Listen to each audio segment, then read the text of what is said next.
This Valentine's Day, let's take our lesson from nature.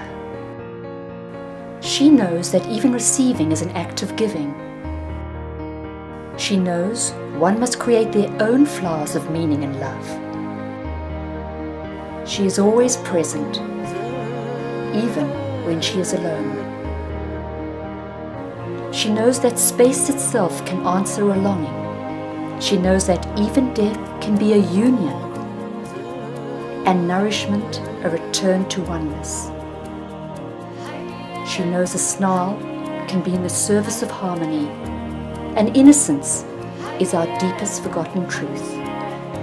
She knows that even when she travels, she remains at home in the now. She knows that there is no need to look for love when your true nature is love itself.